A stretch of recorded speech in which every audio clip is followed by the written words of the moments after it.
라이트뷰의 두 번째 시간으로 첼시와 토트넘 경기를 리뷰를 해보려고 합니다. 첼시는 토트넘에게 전통적으로 좀 강한 면모도 있었지만 최근 5경기만 보자면은 1승 2무 2패로 조금 아쉬운 모습을 보이긴 하죠. 하지만 그 2패는 맨시티와 아스날에게 당했던 패배이기 때문에 그래도 그럴 수 있다라고 이해가 되는 부분이죠. 물론 아스날에게 5골이나 실점한 건 좀 아쉽긴 하지만요. 토트넘은 2승 1무 2패로 되어 있는데 최근 2경기 2연패 중입니다. 그래서 그 부분을 딛고 첼시를 상대로 반등이 반드시 필요한 토트넘이었죠. 보통 첼시라고 하면은 그동안 단단한 팀이다, 이런 느낌이 많이 있었잖아요. 토트넘은 그에 반해서 속공, 역습, 이런 스피드에 특화된 팀이라는 느낌이 있었습니다. 토트넘의 빠른 공격들이 첼시의 단단함을 뚫지 못하고 패배하는 그런 그림이 많이 그려졌었는데요. 이번 경기에서 토트넘이 첼시를 잡고 상대 전적에서 1승을 추가할 수 있을지 봐야겠죠. 키플레이어로는 콜팔머와 로메로를 꼽았는데요. 콜팔머는 최근 컨디션이 좋기도 하고 부상이 워낙 많은 첼시 상황 중에서도 잘 버텨주면서 공격을 진두지휘하고 있죠. 특히 지난달 에버튼전에서는 무려 4골을 장렬시키면서 첼시 분위기 상승에 천병 역할을 했죠. 반면 토트넘은 로메로를 키플레이어로 꼽았는데요. 무실점 경기가 거의 없는 만큼 로메로가 그 수비의 핵심 리더 역할을 이번 경기에서 잘 할 수 있을지 귀추가 주목되는 이유로 한번 뽑아봤습니다. 첼시는 이번 시즌 워낙 부상이 많기 때문에 과연 이 부상자가 많은 팀을 이끌고 어디까지 올라갈 수 있을지, 물론 라운드가 얼마 남지 않았지만요. 다행인 것은 그래도 현재 베스트 11은 어느 정도는 그래도 윤곽이 되어 있는 상태고 교체할 선수들이 지금 조금 빈약하다는 상태인데 어쨌든 선발 11명으로 토트넘 경기를 잘 치러낼 수 있을지도 지켜봐야 될 부분입니다. 반면에 토트넘은 세트피스 실점이 너무 많은 관계로 이번 경기에서도 세트피스 실점을 또 해내고야 말 것인지 그 부분이 굉장히 재밌는 포인트인데요. 다들 결과는 아실 테니까 여지없이 세트피스에서 2실점을 하면서 첼시에게 무릎을 꿇게 되었죠.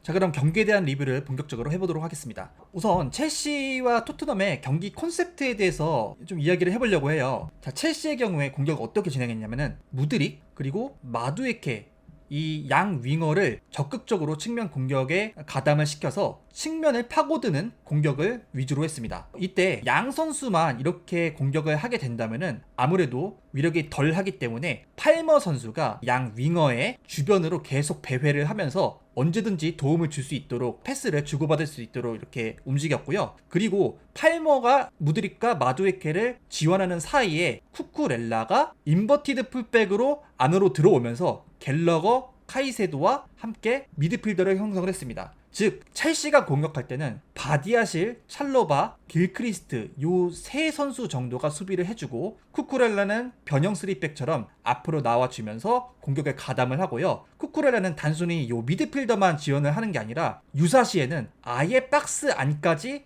타격을 하면서 적극적으로 골 장면에 가담을 하기도 했죠. 따라서 오늘 경기에서 쿠쿠렐라의 이 전술적인 역할이 첼시에서 굉장히 중요했다는 거죠. 쿠쿠렐라가 이렇게 전술적인 역할을 잘 해줌으로써 무드릭 그리고 마두에케의 측면 공격도 더욱 살아날 수가 있었습니다. 특히 이러한 공격이 더욱 위력을 가할 수 있었던 것은 바로 토트넘의 수비가 전반적으로 라인을 올렸기 때문인데요. 라인을 올렸기 때문에 이 뒷공간을 첼시가 좀 더 쉽게 헐어낼 수가 있었고요. 토트넘이 첼시 진영에서 볼을 뺏겼다, 그때 무드릭과 마두에케 이 윙어가 적극적으로 침투를 들어가고 이때 후방에 있던 첼시의 선수들이 단번에 측면으로 롱볼을 전개해서 순식간에 위협적인 역습으로 만들어내는데 크게 일조했습니다. 그래서 첼시는 빌드업을 통해서 쉽게 토트넘의 진영을 공략을 하게 됐지만 간간히 측면 롱볼을 섞어주면서 토트넘의 수비를 더욱 혼란스럽게 했죠.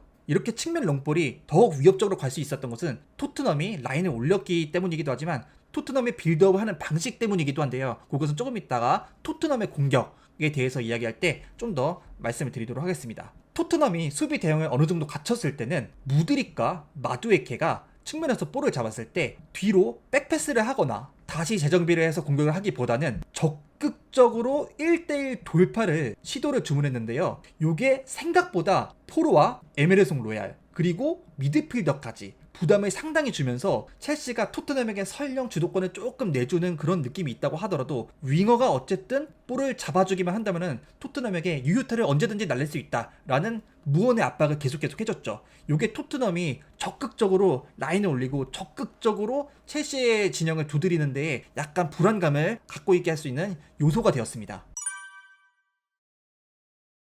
자, 이번엔 첼시의 수비 컨셉을 볼게요. 첼시는 전방 압박을 나가되 아주 강력한 개겐 프레싱을 보이진 않았고요. 어느 정도 밸런스 있게, 어느 정도 약간 거리를 두면서 압박을 해줬어요. 기회가 나면은 그때 뺏어주고, 그렇지 않으면은 적당히 거리를 유지하면서 토트넘의 진격을 늦추는 데에 그 목적을 두었죠. 물론 압박에 성공해서 볼을 뺏었다 하면은 그 즉시 공격에 들어가는 것이고, 볼을 뺏지 못한다면은 후방으로 물러서는데, 이때 뒤로 물러나서 안정적인 사사의 대형을 갖추었는데요. 말이 사사이긴 하지 사실은 무드릭과 마두에케는 아래로 내려와서 수비를 지원을 적극적으로 또 해줬기 때문에 4-5-1로 봐도 괜찮을 것 같습니다. 4-4-2로 됐을 때는 뭐 팔머가 특히 뭐 앞으로 가서 잭슨과 투톱으로 수비를 한다든지 이런 식으로 됐는데, 무드릭과 마두에케가 왜 전방에서 수비를 하지 않았냐면은 바로 토트넘의 포로와 에메르송의 전진을 제어하기 위해서였죠. 포로와 에메르송 뿐만 아니라 존슨과 손흥민, 이 윙어가 잡고 첼시 측면을 공략할 때 마두에케는 길크리스트와 그리고 무드릭은 쿠쿠렐라와 함께 합세해서 팀 수비를 통해서 토트넘의 측면을 제어를 했죠.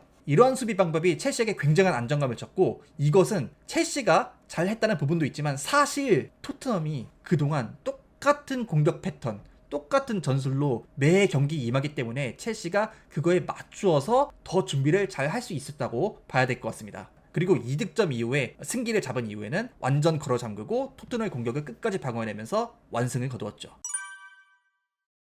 자, 이번에는 토트넘의 공격과 수비 컨셉에 대해서 보도록 하겠습니다. 사실 이거는요 굳이 말할 필요가 있나 싶어요. 왜냐면은 하던 대로 그냥 똑같이 하고 있다, 똑같이 했다.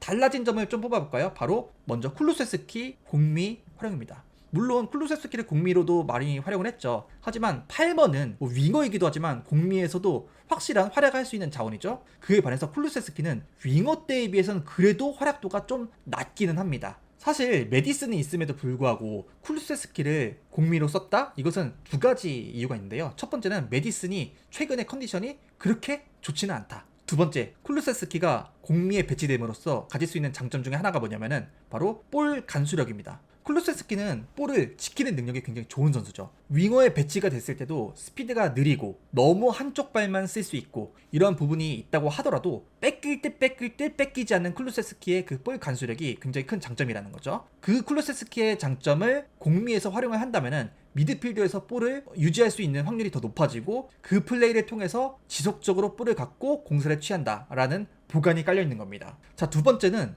포로와 에메르송 로얄 선수를 이 중앙으로 가담을 시키는 건데요. 이렇게 가담을 해서 중원의 미드필더 중원 싸움을 유리하게 만들고자 하는 건데요. 포로는 중앙으로도 오긴 하지만 때로는 오버래핑 들어갈 때도 있고, 혹은 윙어의 뒤쪽에 위치해서 크로스를 올릴 때도 있고 여러가지 역할을 수행을 하죠. 반면 에메르송 로얄은 원래 주 포지션이 우측 풀백, 그리고 유사시엔 센터백도 가능. 하지만 좌측은 조금 숙련도가 낮을 수가 있죠. 좌우만 바뀌면 되지 않느냐, 이게 굉장히 큰 차이가 있습니다. 그래서 에메르송 로얄이 이곳에서 활약을 할 때 중앙으로 들어가는 이 전술적인 움직임, 요거까지는 그냥 움직이는 거니까 괜찮아요. 근데 여기에서 빌드업을 어떻게 해야 될지, 그리고 수비를 할 때는 측면으로 수비를 해야 될지 약간 하프 스페이스로 수비를 들어가야 될지 이런 것들의 판단력이 조금 낮아진 상태입니다. 그래서 마두에케 선수에게 특히 많이 당하기도 했고요. 포로 선수 역시 에메르송 로얄과 같은 방식으로 움직였기 때문에 아무래도 측면이 비게 되고 또 이 공간을 무드릭에게 많이 허용을 하게 되었죠.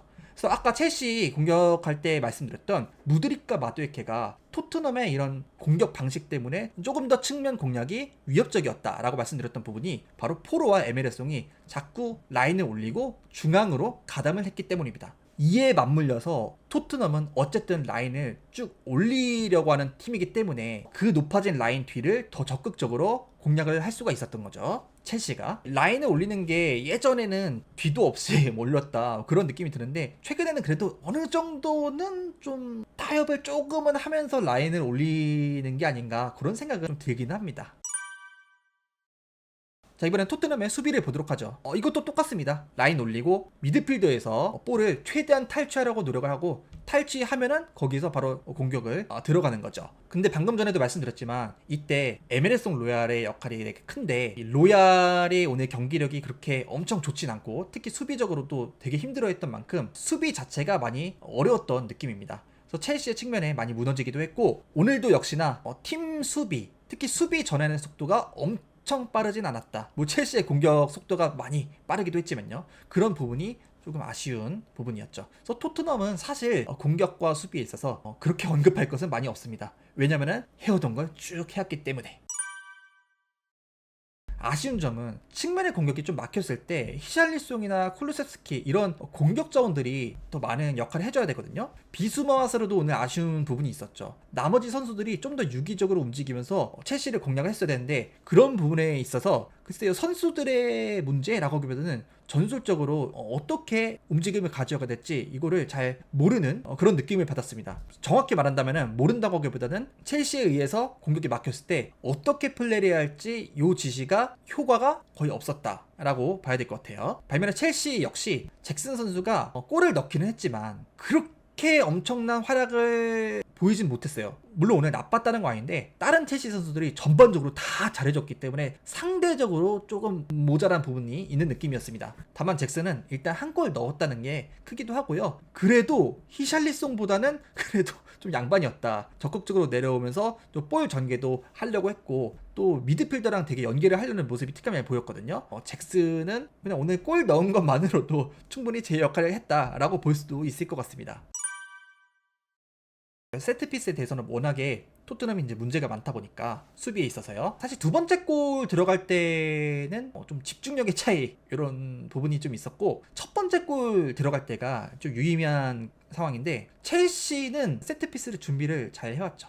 갤러거가 킥을 할 때 찰러바가 헤딩을 골 넣지 않았습니까? 그때 찰로바는 요 뒤로 들어갔고 스크린 해주는 동료 선수가 있었죠. 요 앞에는 브레넌 존슨이 맡고 있었습니다. 이건 첼시가 이런 작전을 준비했고 또 갤러거가 정말 정교한 프리킥을 찾기 때문에 성공한 점도 있지만 이건 토트넘의 세트피스 수비 문제가 사실 큰 거예요. 왜냐면은 프리킥이 후방으로 날라왔을 때 대비가 잘 안 된 느낌입니다. 후방으로 프리킥이 들어온다면은 후방에서 떨궈주고 가운데로 볼을 넣은 다음에 요걸 골로 들어가게 만든다. 이게 보통 파포스트로 프리킥을 찰 때의 정석 같은 느낌이거든요. 왜냐면 요 후방으로 가게 되면 여기서 직접적으로 골 넣기가 사실 어려워요. 그래서 브레넌 존슨을 최후방에다가 배치를 한 것 같아요. 근데 그렇다고 하더라도 너무 헐거웠습니다. 너무 헐거웠어요. 여기서 찰러바가 헤딩으로 다이렉트로 골을 넣지 않는다고 하더라도 찰러바가 중앙으로 볼을 넣어줬다. 그래도 위협적인 장면이 분명히 나왔을 겁니다. 존슨이 우측을 담당했기도 했고 끊어내면은 우측으로 지쳐 들어가서 역습을 한다 이런 생각일 수도 있겠죠. 하지만 그걸 떠나서 말씀드렸다시피 너무 헐거웠다. 너무 하다못해 비수마 정도는 존슨과 더불어서 좀 배치를 해줬으면 어땠을까라는 생각이 들고요. 그 반면에 요 앞에는 벽을 너무 두텁게 쌌어요. 이 세트피스 수비에 대한 수비 배분이 잘 되지 않은 느낌이었습니다. 거기다가 첼시의 이러한 전략까지 맞아떨어지면서 영락없이 한 골을 실점한 거죠. 글쎄요, 세트피스로 계속해서 실점을 하는 거 보면은 이거 아무래도 좀 코칭 스태프 이런 부분에 좀 뭔가 긴장감이 필요하지 않나 이런 생각도 마저 듭니다. 그래서 오늘 MOM은 개인적으로 고민이 많았어요. 마두에케를 뽑을지 아니면 쿠쿠렐라를 뽑을지 고민이 많았는데 쿠쿠렐라가 어쨌든 공수 양면에서 굉장히 성실하게 좋은 모습을 보이기도 했고 쿠쿠렐라가 변형 3백으로서 인버티드 풀백으로 나오면서 상대의 박스까지 타격을 하고 중원에서 적극적으로 압박을 하면서 볼을 탈취도 하기도 하고 이런 여러가지 역할을 성공적으로 수행을 했습니다. 마두에케는 측면에서 정말 위력적인 폭발적인 그런 모습을 보였지만 쿠쿠렐라는 그걸 넘어서서 자신의 능력을 보여준과 함께 팀 전체에 거대한 시너지를 만드는 전술적 수행 능력도 확실하게 보여줬다. 그래서 MOM은 쿠쿠렐라로 뽑아봤습니다. 자, 그래서 오늘 첼시랑 토트넘의 리뷰를 간단히 진행을 해봤는데요. 글쎄요, 저는 첼시가 그래도 이번 시즌에 되게 부침이 많고 사실 첼시라는 팀에 걸맞는 순위는 아니잖아요. 그럼에도 불구하고 토트넘이 너무 하던 걸 그냥 쭉 했다. 토트넘의 패턴은 모두 다 읽혔고 첼시가 그 패턴을 잘 활용해서 손쉽게 승리를 거두었다라는 느낌입니다. 토트넘은 문제가 좀 많이 있는 것 같아요. 플랜 B도 있는지 잘 모르겠고요. 글쎄요, 엔젤 감독이 한 시즌 이렇게 운영을 하면서 많은 생각이 좀 들었을 것 같아요. 시즌 초반에 좋은 모습을 보인 적도 있기 때문에 지금의 이 마인드를 조금 더 바꿔보면은 그래도 좋은 결과가 나오지 않을까라는 생각을 해봅니다. 다만 포스테코글루 감독은 지금 이러한 토트넘의 상황을 계속 고집스럽게 밀고 가고 다음 시즌에도 계속 이어나간다. 그렇다면 제가 봤을 때는 이건 아무래도 엔젤 감독의 한계가 아닐까 싶은데요. 아무쪼록 이번 시즌 리그 치르면서 느끼는 게 좀 있길 바라고, 또 손흥민 선수를 어떻게 써야 될지 이런 것도 조금 더 깊게 연구를 해서 남은 리그 일정을 잘 소화를 했으면 좋겠습니다. 오늘의 리뷰는 여기까지입니다. 감사합니다.